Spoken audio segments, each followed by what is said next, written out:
There's not.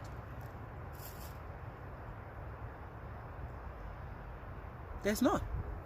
If you cannot objectively answer that question, I don't know why you have an opinion in the first place. If you cannot think your way to an answer, a truthful answer, then you don't have a reason having an opinion. You should just shut up. That's what you should do. You should shut up. So that we can have one less problem to worry about. But no. You want to justify yourself. You want to feel like righteous. No, you're not. The fact that you have not been caught doesn't mean you're righteous. The fact that the world doesn't choose to stigmatize you or stigmatize your race or your kind doesn't mean you're righteous. What makes you think that your race is better than another race? What makes you think so? Some of you are so divorced right now that even the court cannot comprehend it. Why? Because you are so one-track minded, you think that you must marry from your race. That yes, it has to be from my race. And you wonder why divorce rate is so high. Some of you, your soulmate, or what you might call it, whatever, might be outside your race. But because of your hate and your lack of open-mindedness, you deprive yourself of a lifetime of joy and peace. And you end up in the courtroom defending and asking yourself who should keep the child and who should not. It's a horrible situation. Is there really any crime that the black has committed that the white has not? What is the reason for the oppression? Why are you lashing out on a particular race and leaving the other race unchecked? You are guilty of the same crime you are lashing out this person for, or lashing out on this person for. You are guilty of the same crime. But yet, even the Bible says, if you are not guilty, be sure to cast the first stone. But we live in a generation of hypocrites. They are casting the stones. And even if they see woods, they are going to cast it too. Because they are people that cannot tell themselves the truth. They say, we never imagine that so person will come into the office. We never imagine he's going to win the election. Well, you don't need to imagine. You just need to see the kind of people that they are. Then you imagine their choices. You know, they'll be like, oh, it's confidential. I'm not going to tell you who I'm voting for. Nobody cares about that. I don't know why people ask that question, though. Bro. They don't want us to see who they really are. Nobody's going to beat you up for that. You are who you are. You can't change it, irrespective of who you vote for.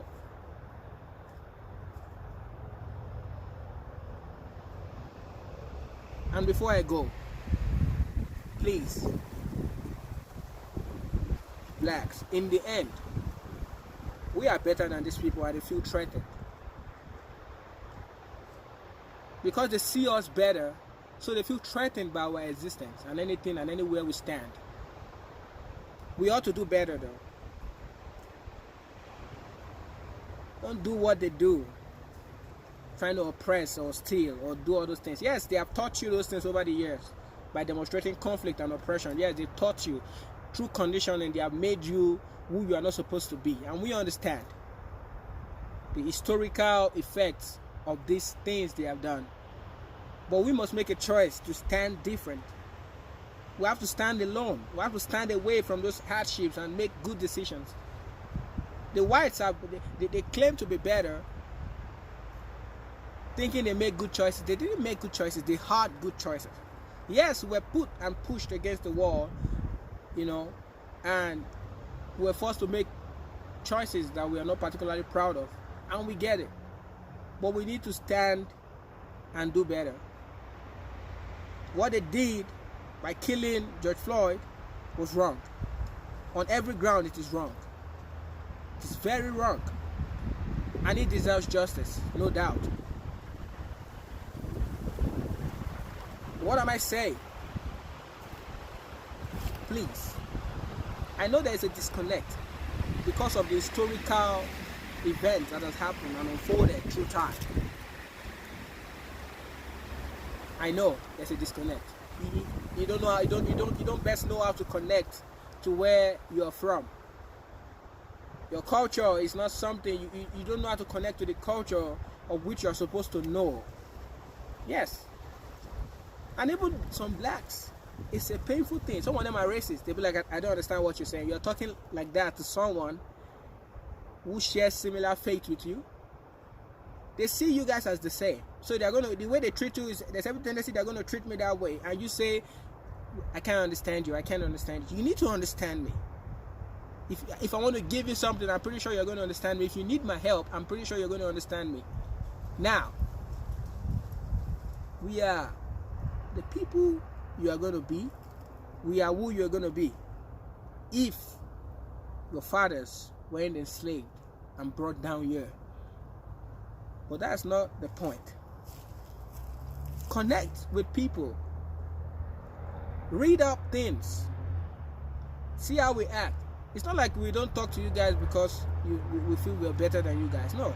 We are just different because we see the way you guys think. And we don't blame you for it, but we are different people. But it doesn't mean we are hostile towards you, but we just share different views. But my very point is that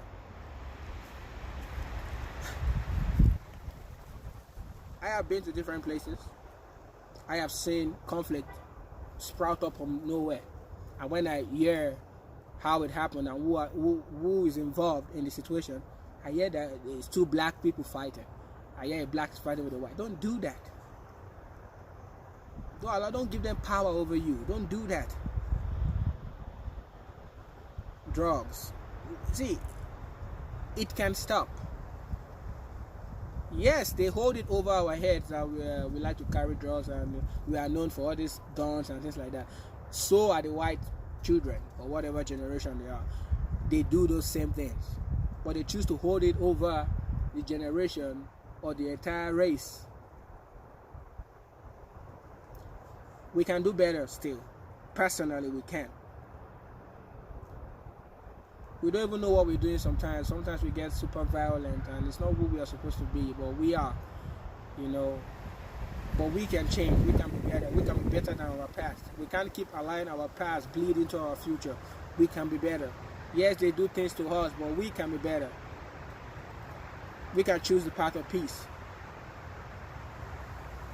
They feel threatened by us because they know that despite where they have pushed us to, despite the war and the limited resources and the mindset and how they treat us as human beings, we still come out from the shadows. We still crawl out of the pit and become somebody meaningful.